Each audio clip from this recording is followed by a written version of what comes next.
जी बिस्मिल्लाहिर्रहमानिर्रहीम अस्सलाम वालेकुम। जी नाजरीन तुसां दे पे झोंक टीवी वसेब दी आवाज़ और नाजरीन इन टाइम असां मौजूद हैं झोंक टीवी दे लाइव स्टूडियो के अंदर और सन्नल जनाब जिमें कि सियासी और समाजी शख्सियात ने झोंक टीवी का विजिट किया है। सारे बहुत प्यारे खूबसूरत सरायकी वसेब का बहुत बड़ा नाम जनाब मकबूल खरल साहब जेड़े कि कई भी तारफ के मुताज कहीं जिन्होंने नाम के नाल बहुत बड़ा नाम मैडम नसीम सीमी जड़ी कि सरायकी वसेब की कोयल आई आप उन्होंने शागिर्द हैं। आप भी साड़ी दावत उत्ते झोंक टीवी के स्टूडियो आप आए और सब तो पहले तो आप दे थोरायती से आप दी मुहब्बतों का बेहद शुक्रिया और उस तो बाद आपको जानते हैं कि झोंक टीवी के स्टूडियो आके कैसा लगा है और उस तो बाद झोंक टीवी जिमें कि एक नवा प्रोग्राम भी घिन के आंदा पे झोंक म्यूजिक उनके बारे भी आप नाल गल करेसूँ। अस्सलाम वालेकुम। जी वालेकुम सलाम रिजवान भाई, क्या हाल है? जी अल्लाह का करम शुक्र तो अल्हम्दुलिल्लाह, तुम सुनाओ? अल्हम्दुलिल्लाह पाक लख लख किसान बड़ी खुशी थी इसे थोड़े स्टूडियो को देख के तो माशाल्लाह क्या ही बात है। सरायकी रंग सरायकी अजरक सरायकी सब कुछ ढोल बाजे मंजियाँ क्या है गई मंजी माशाल्लाह माशाल्लाह। तो इंशाल्लाह मैं सारे दोस्तों को मेरे सिंगर भिरा हैं सारे दोस्त हैं इंशाल्लाह थोड़ी स्टूडियो दे विच सब खुद रिकॉर्डिंग भी करेसूँ और सारे संगिया को दावत भी देसूँ। तो इंशाल्लाह सारे जितने भी सरायकी भिरा हैं जितने सब बड़ी खुशी थी तो सबको याद की थोड़ी पहली बात अस जी करके आए हैं। तो मकबूल भाई जिमें कि अज माशाल्लाह फनकार मेरे जोड़े करीबी दोस्त हैं वो भी तशरीफ घेना हैं, सियासी शख्सियात सरायकी वसेब दे कौम परस्त जोड़े सारे सरायकी वसेब दे अगवान हैं वो भी हैं। तो इतना बह के गप शप और सारी मीटिंग दे विच कैसा महसूस थी? तो बहुत ज़बरदस्त महसूस थी क्योंकि थोड़ी मुहब्बतों का सबूत मैं डिठे क्योंकि तुस इतना सोहना लंगर कीते तो इतने माशाल्लाह सारे दोस्त हवा भी हैं कि अपना कीमती टाइम कट के तो अल्हम्दुलिल्लाह इन मुहब्बत दा सबूत दिखा सारे दोस्तों ने। मकबूल भाई सरायकी वसेब दे सारे जेडे आवाज़ दी दुनिया दे दोस्त हैं उन्होंने वास्ते झोंक टीवी लाइव म्यूजिक घिन के आंदा पे जिमें कि लोग पहले लाहौर कराची इस्लामाबाद एडे एडे वेंदे हैं हुण मुल्तान दे प्लेटफॉर्म तो लाइव म्यूजिक पेश करे सूँ उहदे विच तुसां भी हो सो इंशाअल्लाह ताला अन करीब तुहाडा भी सॉन्ग जेड़ा झोंक म्यूजिक तो आंदा पे और बाकी इन बारे दे तुसां सरायकी वसेब दे गुलकारां को क्या आखसो?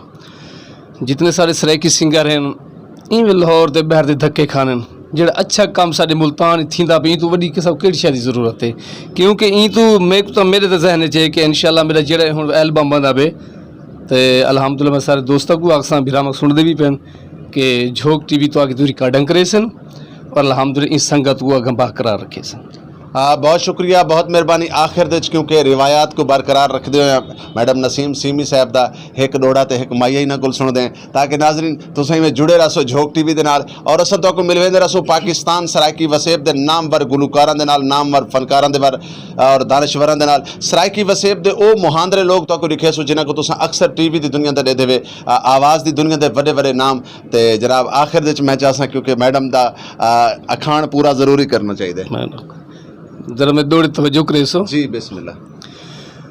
तेरी मूंझ दे विची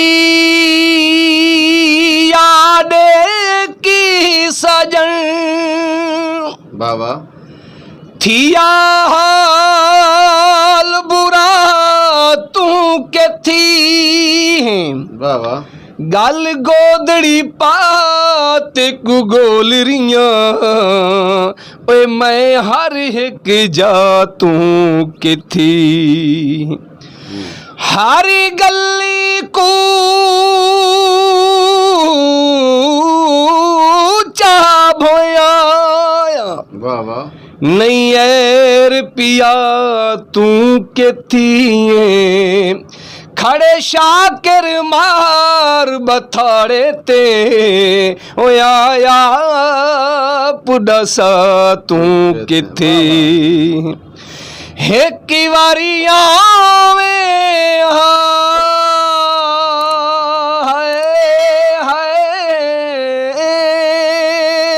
बाबा एक वारी आवे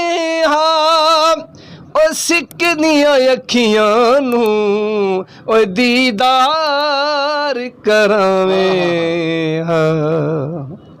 बहुत शुक्रिया, बहुत मेहरबानी जी। नाजरीन, मैं सब तो पहले अज तमाम दोस्तों का मकबूल भाई तुहारा भी थोड़ा था कि तुसा अपने कीमती वक्त जो टाइम कट के झोंक की जीनत बने वे।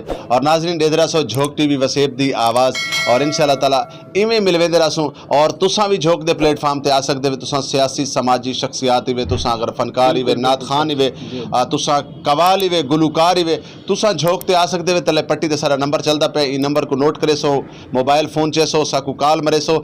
और इंशाअल्लाह ताला तो आपको भी इवें मोहब्बत मिल सन जिमें मकबूल भाई को मिल गए। बहुत मेहरबानी, अल्लाह हाफिज़, अल्लाह निगहबान।